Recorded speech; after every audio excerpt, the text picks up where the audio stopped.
বারণ করেছি গড়ের ঘাট থেকে মায়াপুর যে রাস্তা আছে এই রাস্তার ধারে যে নয়নজুলিগুলো আছে এই নয়নজুলিগুলোকে বন্ধ করে দেওয়া হচ্ছে। বেশ কিছু ব্যক্তি অসাধু ব্যক্তি তৃণমূল নেতাদের ইন্ধনে এই ধরনের কাজগুলো করছে। আমি বেশ কয়েক বছর ধরে এই বিষয় নিয়ে আন্দোলনও করেছি, রাস্তা অবরোধ থেকে বারবার করেছি। আপনারা দেখেছেন বিভিন্ন জায়গায় খালগুলোকে বুঝিয়ে ফেলা হচ্ছে। এমনি খানাকুল বন্যা কবলিত এলাকা, বোরো চাষের সময় বিরাট সংকট হয়, এখানে বোরো জল আসতে পারে না, সঠিক সময়ে চাষিরা বোরো জল পাচ্ছে না।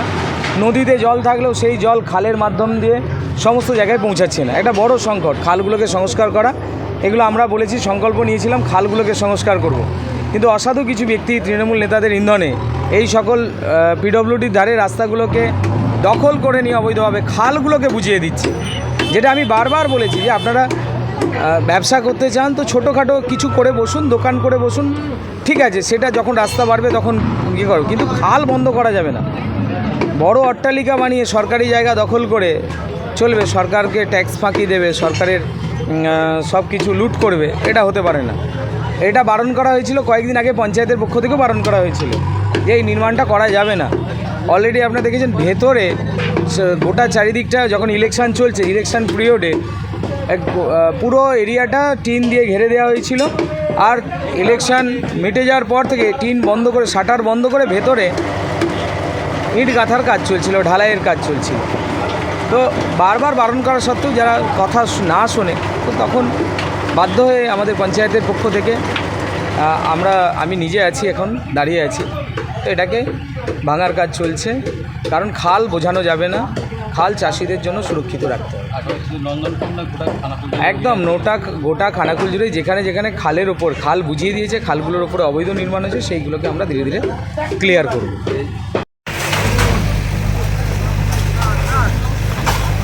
কোথায়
যাবে?